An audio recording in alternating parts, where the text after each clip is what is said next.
ઠાકોર કાશીપુરમાં જ્યારે પથારી વર્ષ થઈ ગયા ત્યારે એક દિવસ એમની સેવામાં રોકાયેલ નિકટના કેટલાક યુવાન ભક્તોએ બગીચાની દક્ષિણ તરફ આવેલ એક ખજૂરીનો રસ પીવાનો વિચાર કર્યો.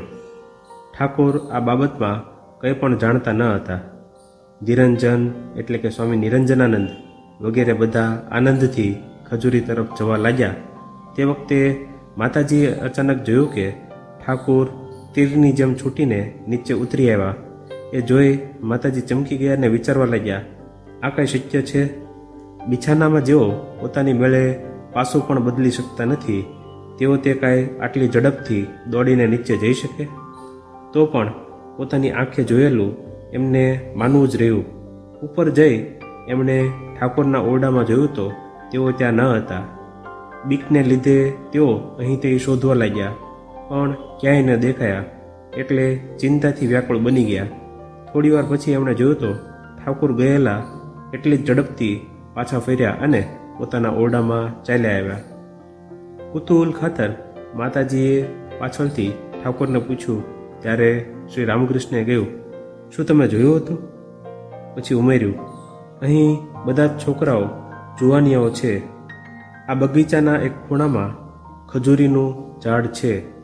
તેનો રસ પીવા એ બધા ત્યાં જતા હતા. મેં જોયું કે ઝાડની નીચે એક ઝેરી નાગ છે. એ કોઈકને કરડશે. છોકરાઓને તો એની કશી ખબર ન હતી. તેથી બીજે રસ્તે ઝડપથી ત્યાં જઈ મેં એ નાગને કાઢી મૂક્યો ને એને કહી આવ્યો કે ફરી પાછો અહીં ન આવતો. આ વાત કોઈને જણાવવાની તેમણે માતાજીને મનાઈ કરી. એ સાંભળી માતાજી સ્તબ્ધ થઈ ગયા. ત્યાગી યુવક ભક્તો માતાજી પ્રત્યે કેવો ભક્તિભાવ રાખતા એ નીચેના નાનકડા પ્રસંગથી જાણી શકાય છે.